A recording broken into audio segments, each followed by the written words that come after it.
Look at this. 1:14 a.m., a suburb of Rochester, New York. A doorbell camera captured something that shouldn't exist. A tall, dark figure. And arms. They hang significantly below the hips, and according to the video's author, touch the knees. Not just long, abnormally long. What if this isn't a trick of light and shadow? Not a glitch in the matrix, but something far more unsettling.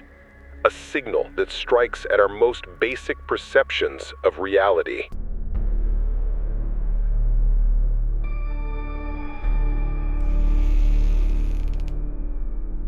Doorbell cameras have become an integral part of our daily lives.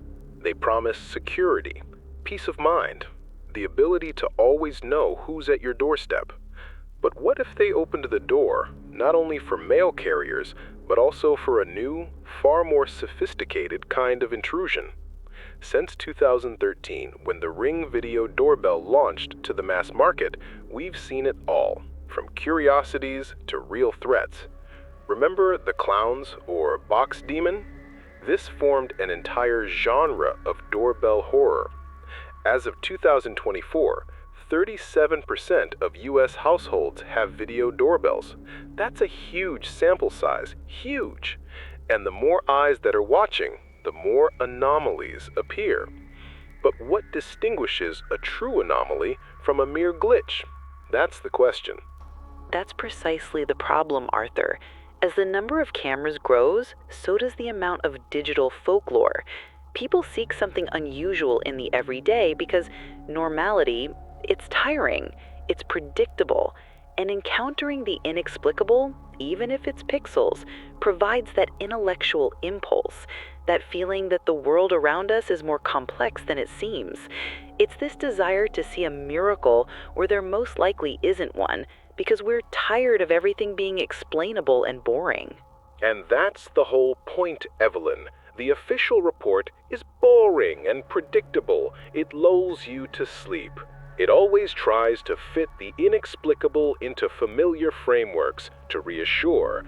But if you dig deeper, beneath the layer of bureaucracy and standard explanations, you'll always find a signal that forces you to wake up.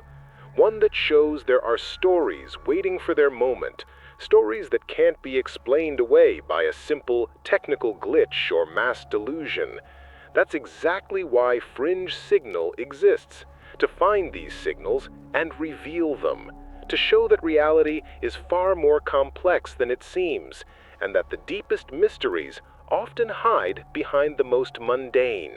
Or, Arthur, to show how easily our minds and modern technologies mislead us, making us see what isn't there. Our channel offers a unique opportunity for intellectual exploration. It's an attempt to separate truth from noise, to find clean data, and to understand where the line between fact and fantasy lies. This is valuable in itself, because the ability to critically evaluate information, especially in an era of digital distortions, is priceless. We're not here to confirm other people's fears, but to understand why they arise. Let's return to the Rochester footage. We're not just seeing a blurry smudge, Evelyn. We're seeing a distinct silhouette. A tall, dark figure with arms that are clearly unnaturally longer than human arms. Estimates put them at 38 to 44% longer. Monroe County Police confirmed the call, but found no signs of force entry. The case is still classified as an unidentified subject. This isn't nothing, Evelyn. This is something they couldn't explain. And more importantly, the shape of the arms in the video bends too uniformly, as if designed to create the effect of unnatural elongation rather than just a blur. If this were a random glitch, we'd see a more chaotic distortion, not this sinister symmetry that looks so much like a deliberate design. A classic rolling shutter, you say? Hold on, Arthur, but there are many technical explanations. The Ring Plus camera uses an H.264 codec with a variable bit rate of 3 megabits per second at 15 frames per second. The exposure is 1/40th of a second in automatic IR mode, which causes moving objects to smear. It has a wide-angle lens, 150 by 150 degrees. These are ideal conditions for artifacts to occur. Dr. Samantha Volpe from MIT Media Lab, a video forensics expert, explicitly states that no human joint group allows the hand to passively drop more than 12 centimeters below the knee without bending at the waist. And the shape of the arms in the video only bends in the lower third of the frame. This is classic rolling shutter with local exposure. Classic rolling shutter, you say? Yes, I know about sequential sensor reading. That's when a figure moves perpendicular to the sensor and the arms can stretch. But the figure in the video moved slowly, and the stretch looks too uniform, Evelyn. This isn't a random blur. It's a single object, unnaturally proportioned, looking like a deliberate plan. Police admit that one of the theories is the involvement of a person in a costume. They've seen criminals use disguises, for example, for package theft in slender masks. They know that people can create such illusions. And this isn't the first time we've seen something inexplicable turn out to be nothing more than a deliberate distraction. I remember a case on a Native American reservation in Arizona, codenamed Rusty Phantom, where some phenomenon seemed to erase people's memories, and then it turned out to be a carefully planned disinformation operation. What if this isn't just a prank or an accident, Evelyn? What if someone is deliberately exploring the limits of our perception, testing how easily we can be misled? This could be part of a larger game, a signal intended not just for the homeowner, but for all of us. But Arthur, I ran a simulation, Python plus OpenCV, with the camera parameters, achieving a visually similar effect. The result is very similar to what we see in the original video. This proves that technical factors can create such an effect. More than 92% of 1,500 anomaly cases surveyed by the Ring community from 2020 to 2024 were found to be artifacts. Detective Mark Riley from the Monroe County Sheriff's Cyber Unit states that 80% of anomalies sent in by residents turn out to be either insects or compression artifacts. This is statistics, Arthur. This is logic. And you yourself mentioned that the internet generates its own myths. The Reddit no-sleep story about a doppelganger with arms to the knees, the TikTok long-arm watcher challenge, and also the hospital parking lot demon case, where the author himself admitted to After Effects editing. Users become accustomed to this visual pattern. Doesn't this mean we are prone to seeing what we are accustomed to, even if it's just a distortion? And that, Evelyn, is the most disturbing part. If we are so easily convinced that the camera is deceiving us, how easy is it for someone who knows these principles to deceive us? Someone who knows how rolling shutter works, how low bit rate affects things, how light plays.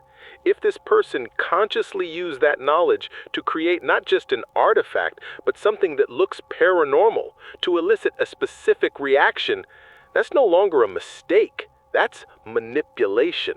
And that is far more dangerous. That is a signal pointing to something with a purpose, not just the result of technical shortcomings. So, we have a video featuring a figure with abnormally long arms. Technical experts can make convincing arguments for optical distortion. Monroe County Police found no signs of forced entry, but also could not fully identify the figure, leaving it as an unidentified subject. And while I can simulate this effect using standard camera parameters, Arthur, there remains this unsettling question of why. Why would someone spend time and effort creating such a complex yet seemingly harmless optical illusion?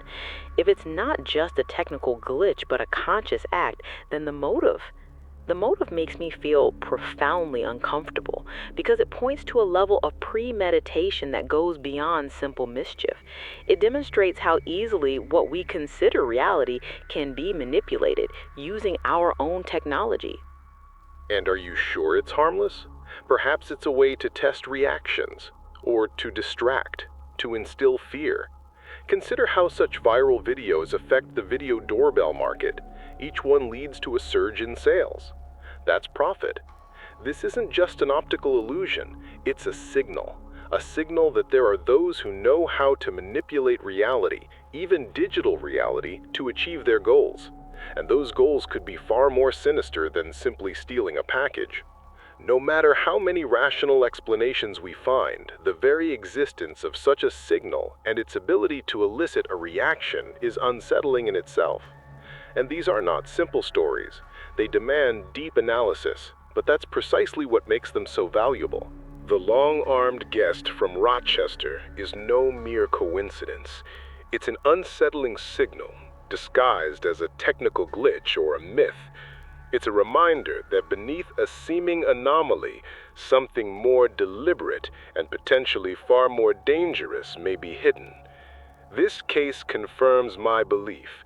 Conspiracies of silence and attempts to manipulate our perception are far more dangerous than any monsters, and our channel is here to expose such things so that you see what is hidden, not what they want you to see. Or it's an example of how sensitive our world has become to visual deceptions. The long-armed guest is a puzzle where facts clash with interpretations, and even logic sometimes falters before the power of collective imagination. We've provided you with all the data, all the expert opinions, and technical simulations. Now it's up to you what to believe. Now you know this story. And this knowledge, like any strange signal, leaves a mark. Perhaps you felt that chill. Or perhaps you saw what we missed, a simple explanation. Our archive is not just about facts, but about their collision with logic. Share your thoughts below. We read everything. To not miss the next signal from the darkness, stay on this frequency. Subscribe. Transmission concluded.